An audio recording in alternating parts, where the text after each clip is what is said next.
Hi viewers, welcome to our channel. ప్రస్తుతం అంతా ఉన్నారు వైఎస్ఆర్సీపీ రాష్ట్ర అధికార ప్రతినిధి కారుమూరు వెంకటరెడ్డి గారు. నమస్తే సార్.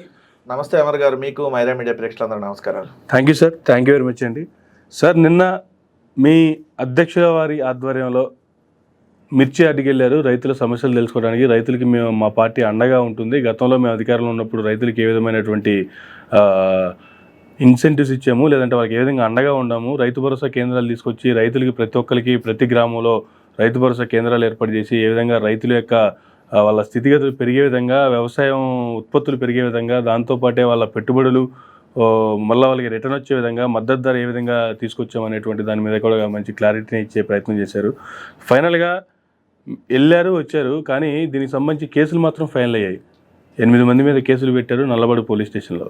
ఏం సార్ ఇది? ఆంధ్రప్రదేశ్ రాష్ట్రంలో 8.5 నెలలుగా ఈ కూటమి ప్రభుత్వం వచ్చినాక రెడ్ బుక్ అనేటటువంటి రాజ్యాంగం నడుస్తూ ఉందనేది మనం అనేక సందర్భాల్లో చర్చించుకున్నాం.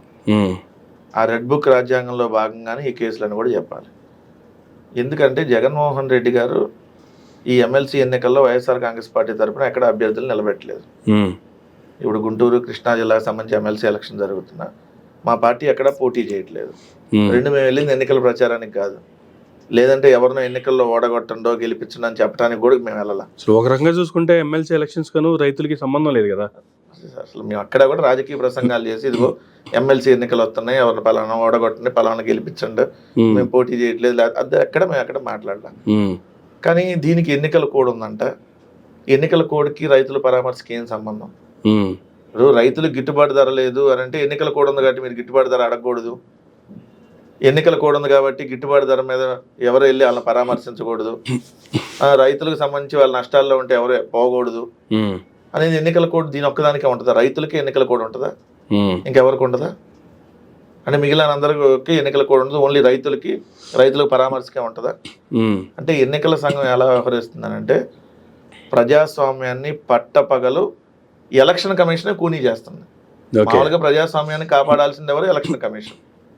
ప్రజాస్వామ్యతంగా ఎన్నిక నిర్వహించి ఎక్కడా కూడా శాంతి భద్రతల సమస్య తలెత్తకుండా నిష్పక్షపాతంగా ఏ ఎన్నికైనా నిర్వహించాల్సినటువంటి బాధ్యత అది డిప్యూటీ మేయర్ ఎన్నిక, ఎంపీటీసీ ఎన్నిక, జెడ్పీటీసీ ఎన్నిక, లేదంటే మీరు అన్నట్టుగా ఈ సర్పంచ్ ఎన్నికల, లేదంటే మీరు అన్నట్టుగా ఎమ్మెల్సీ ఎన్నికల, ఏ ఎన్నికలైనా నిర్వహించాల్సింది రాష్ట్ర ఎన్నికల కమిషనర్. అలాంటి రాష్ట్ర ఎన్నికల కమిషనర్ దాదాపుగా ఈ 8 నెలల కూటమి ప్రభుత్వంలో వైఎస్ఆర్ కాంగ్రెస్ పార్టీకి సంబంధించినటువంటి వందలాది మంది కార్పొరేటర్లు, వందలాది మంది కౌన్సిలర్లు, ఎందుకంటే అనేక మున్సిపాలిటీలు, అనేక కార్పొరేషన్లో ఉన్నటువంటి వైఎస్ఆర్ కాంగ్రెస్ పార్టీ కార్పొరేటర్లని అండ్ కౌన్సిలర్లని తెలుగుదేశం పార్టీ వాళ్ళు బాహాటంగానే బెదిరించినటువంటి కార్యక్రమాలు, ఏదైతే బుల్డోజర్లు తీసుకెళ్ళి వాళ్ళ బిల్డింగ్లు కూల్చేటటువంటి కార్యక్రమాలు, అనేక రకాలుగా డబ్బులు ఇచ్చి ప్రలోభాలకు లొంగ తీసుకునేటటువంటి కార్యక్రమాలు, వీటేటికి వాళ్ళు లొంగకపోతే కిడ్నాపులు చేసి తీసుకెళ్ళినటువంటి కార్యక్రమాలు కూడా మనం చూసాం 8 నెలలుగా. మేము రిటర్న్గా కూడా కంప్లైంట్ ఇచ్చాం ఎన్నికల కమిషన్కి. ఇంత దౌర్జన్యంగా జరుగుతూ ఉన్నాయి, అరికట్టండి అని. నోరు తెరిసి ఎక్కడన్నా ఒక్కరోజన్నా ఎన్నికల కమిషన్ మాట్లాడిందా? తిరుపతిలో మొన్నైతే మన సాక్షాత్తు తిరుపతిలో దళిత ఎంపీ, బీసీ మేయర్, మా వైఎస్ఆర్ కాంగ్రెస్ పార్టీకి సంబంధించినటువంటి అనేక మంది కార్పొరేటర్లు బస్సులో ఉంటే బస్సును డైరెక్ట్గా తెలుగుదేశం పార్టీ నాయకుడు శంకర్ యాదవ్ అనేవాడు బస్సు అద్దాలు పగలగొట్టి గోండాలను వేసుకొని వచ్చి వాళ్ళ మీద దౌర్జన్యం చేసి మహిళలను కూడా చూడకుండా అసభ్యంగా మాట్లాడి వాళ్ళందరిని లాక్కొని వెళ్ళి దాంట్లో కొంతమందిని కిడ్నాప్ చేస్తే ఎలక్షన్ కమిషనర్ ఎక్కడన్నా నోరెత్తి మాట్లాడా? ఎలక్షన్ కమిషన్ స్పందించింది ఎక్కడన్నా? చచ్చారో బతికారో తెలియకుండా ఉన్నారు. కానీ పోలీసులకి కేసుని నమోదు చేశారు. గుర్తు తెలియని వ్యక్తి బస్సు మీద దాడి చేశాడని చెప్పి ఎస్ఐ కంప్లైంట్ ఇస్తే సిఐ కేసు నమోదు చేశాడంట. సిఐ ఇది బస్సు అద్దాలు ఎందుకు పగిలినాయి అంటే ఎవడో గుర్తు తెలియని వ్యక్తి దాడి చేశాడంట. మరి కంప్లైంట్ ఇచ్చేది వాళ్ళే. కళ్ళే ఉన్న కాకులు ఎత్తుకెళ్ళినేమో అంత క్లియర్ గా విజువల్స్ కనపడితే ఆ ఏరియా లొకేషన్ కూడా కలిసి వచ్చాడు అతను మొన్న వెళ్ళి ఎయిర్పోర్ట్ లో రిసీవింగ్ శంకర్ రేణిగుంటకి వెళ్ళినప్పుడు రిసీవ్ చేసుకోవడం ఇవన్నీ మనం చూసాం. ఒక్క కేసు కూడా ఎక్కడ నమోదు కదా. తునిలో అయితే మరీ దారుణం కదా. ప్రెగ్నెంట్ గా ఉన్నటువంటి ఒక మహిళా కౌన్సిలర్ని ఆ ప్రెగ్నెంట్ అని కూడా చూడకుండా ఆమె మీద దాడికి ప్రయత్నిస్తామా పరిగెత్తినటువంటి పరిస్థితి కదా. ఇంత దారుణాలు ఆంధ్రప్రదేశ్లో జరుగుతుంటే ఆంధ్రప్రదేశ్ ఎన్నికల కమిషనర్ ఎలక్షన్ వ్యవస్థ మొత్తం చచ్చిపోయి ఈరోజు నిద్రలేశారు వాళ్ళు. ఈరోజు నిద్రలేసి లోకేష్ తట్టి లేపాడు వాళ్ళు నిద్ర లేపి జగన్మోహన్ రెడ్డి గారి మీద కేసులు పెట్టేయండి. జగన్మోహన్ రెడ్డి గారి వెంట ఉన్నాళ్ళ మీద, ఆయన వెంట లేనాళ్ళ మీద, అసలు ఆ గుంటూరులోనే లేనాళ్ళ మీద కేసులు పెట్టమని వాళ్ళు రాసి ఇచ్చారు లిస్టు. పోలీసులు కేసు కట్టారు. జగన్మోహన్ రెడ్డి గారు ఏమన్నా మ్యూజికల్ నైట్కి వెళ్ళాడా?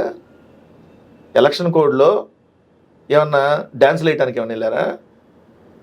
ఎలక్షన్ కమిషన్లో ఏమైనా పాటలు పాడటానికి వెళ్ళారా? ఎలక్షన్ కోడ్ ఉంది. విజయవాడలో పెద్ద ఈవెంట్ పెట్టి గౌరవ ముఖ్యమంత్రి, గౌరవ ఉప ముఖ్యమంత్రి, ఉన్నారో లేదో తెలియని హోంమంత్రి, కడుపైనా చేయాలి ముద్దైనా పెట్టాలని హీరో ఎమ్మెల్యే బాలకృష్ణ, వీళ్ళందరూ అటెండ్ అయ్యింది. ఏ ఫంక్షన్కి అటెండ్ అయ్యారు?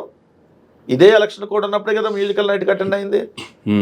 ఎలక్షన్ కమిషన్ చచ్చిపోయిందా అన్న చంపేశారు లేకపోతే మిమ్మల్ని?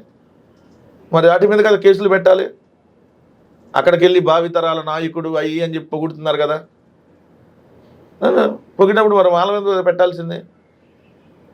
అదేవిధంగా ఎన్నికల కోడ్ ఉల్లంఘించి అనేక చోట్ల వాళ్ళు అనేక కార్యక్రమాలు చేస్తూ ఉన్నారు తెలుగుదేశం వాళ్ళు. మరి అక్కడన్నా కేసులు పెట్టారా? జగన్మోహన్ రెడ్డి గారు రైతులకు సంబంధించి ఆంధ్రప్రదేశ్లో రైతాంగం దయనీయమైనటువంటి పరిస్థితిలోకి వెళ్ళిపోయింది. 9 నెలలుగా రైతు పంట పండించేటప్పుడు నాణ్యమైన విత్తనం దొరకట్లేదు. పంట సరే ఎలాగోలా పండిస్తే ఆ పండించింది అకాల వర్షాలతో కోల్పోవటం లేదు. ఎంతో కొంత కాపాడుకున్నటువంటి పంటను అమ్మాలి అని అంటే సరైనటువంటి ధర రాక ఈరోజు మిర్చి రైతులతో పాటు వరి అనేక పంటలు పండించినటువంటి అన్ని రకాల రైతులు దయనీయమైనటువంటి స్థితిలో ఉన్నారనేది ఓపెన్గా అందరికీ తెలిసిందే. దాంట్లో మిర్చికి సంబంధించి మిర్చి రైతులు ఎదుర్కొంటున్నటువంటి సమస్యలు, వాళ్ళ కష్టాలని స్వయంగా విని ప్రభుత్వం మీద ఒత్తిడి తీసుకురావటం కోసం, ఏదైతే వాళ్ళకి గిట్టుబాటు ధర కల్పించమని చెప్పి ప్రభుత్వాన్ని డిమాండ్ చేయటం కోసం వాళ్ళ దగ్గరికి పరామర్శకు వెళ్ళి జగన్మోహన్ రెడ్డి గారి మీద కేసు పెడతారా? జగన్మోహన్ రెడ్డి గారితో పాటు మరొక 8 మంది మీద, అంటే మాజీ మంత్రిగా ఉన్నటువంటి అంబటి రాంబాబు గారు, కొడాలి నాని, అసలు అక్కడ లేనటువంటి పేరు నాని గారు, అట్లానే ప్రస్తుతం ఎమ్మెల్సీగా ఉన్నటువంటి మా తలసిల రఘురామ్ గారు, అట్లానే లేళ్ల అప్పిరెడ్డి గారు, మాజీ ఎమ్మెల్యే పిన్నెల రామకృష్ణారెడ్డి గారు, గుంటూరు నగర మేయర్ కావటి మనోహర్ నాయుడు గారు, వీళ్ళందరి మీద కేసులు పెట్టారు. అంటే ఎంత దౌర్జన్యంగా, ఎంత అక్రమాలకి డైరెక్ట్గా ఎన్నికల కమిషన్ అడ్డం పెట్టుకొని చేస్తున్నారంటే ఎన్నికల కమిషనా ఇది ఎర్ర బుక్ కమిషనా అని అడుగుతున్నాం క్లియర్గా. ఆంధ్రప్రదేశ్ రాష్ట్ర ఎన్నికల కమిషనా ఇది, లేదంటే లోకేష్ ఎర్ర బుక్ కమిషనా? లోకేష్ ఎర్ర బుక్ కమిషన్ అయితేనే ఇలాంటిది ఉంటాయి. ఎందుకంటే వాళ్ళు సీల్లో లేరు కదా, ఎందుకు కేసు పెట్టారంటే వాళ్ళు అనుకున్నారు పెట్టేశారు అంతే. అంటే వాళ్ళు ఎవరి మీద కక్ష సాధించుకోవాలంటే వాళ్ళ మీద కేసులు పెడతారు. తలసిల రఘురామ్ గారి మీద ఆల్రెడీ అంతకుముందు కూడా మనం చూసాం. ఆయన జగన్మోహన్ రెడ్డి గారికి దగ్గరగా ఉంటారు. జగన్మోహన్ రెడ్డి గారికి సంబంధించినటువంటి పార్టీ ప్రోగ్రామ్స్ అన్నీ ఆయనే స్వయంగా దగ్గరుండి పర్యవేక్షిస్తారు, మొత్తం ఆయనే చూస్తారు. ఆయన కమ్మ సామాజిక వర్గం, ఆయన అత్యంత దగ్గరగా ఆయనకు ఉంటారు కాబట్టి ఆయన ఏదో ఒక విధంగా వేధించాలి. అందుకని చెప్పి తెలుగుదేశం ఆఫీస్ మీద దాడి ఆయన చేయించాడని చెప్పి తప్పుడు కేసు పెట్టారు. తర్వాత ఎవరో ఒకరు సూసైడ్ చేసుకొని చచ్చిపోతే ఆ గొల్లపూడిలో, దానికి ఈయనే కారణం అని చెప్పి ఇంకో తప్పుడు కేసు పెట్టారు, మర్డర్ కేసు. మళ్ళీ ఇప్పుడు ఇంకో కేసు. అట్లానే లేళ్ల అప్పిరెడ్డి గారు మా పార్టీ కేంద్ర కార్యాలయాన్ని పర్యవేక్షిస్తే ఆయనే చూస్తారు, మొత్తం కేంద్ర కార్యాలయ ఇన్ఛార్జ్, ప్రస్తుతం ఎమ్మెల్సీగా ఉన్నారు. ఆయన జగన్మోహన్ రెడ్డి గారికి ముందు నుంచి నడుస్తూ ఉన్నారు కాబట్టి ఆయన టార్గెట్ చేయాలి. ఆయన మీద తెలుగుదేశం పార్టీ ఆఫీస్ మీద దాడి చేశారని కేసు, ఆయన దాడి చేశారని పెట్టారు. ఎంత దుర్మార్గంగా ఉన్నారు చూడండి. సో ఇట్లా అనేక మంది మీద కేసులు పెట్టి వేధిస్తూ ఉన్నారు. సో ఒకటైతే స్పష్టంగా చెప్తా ఉన్నాం,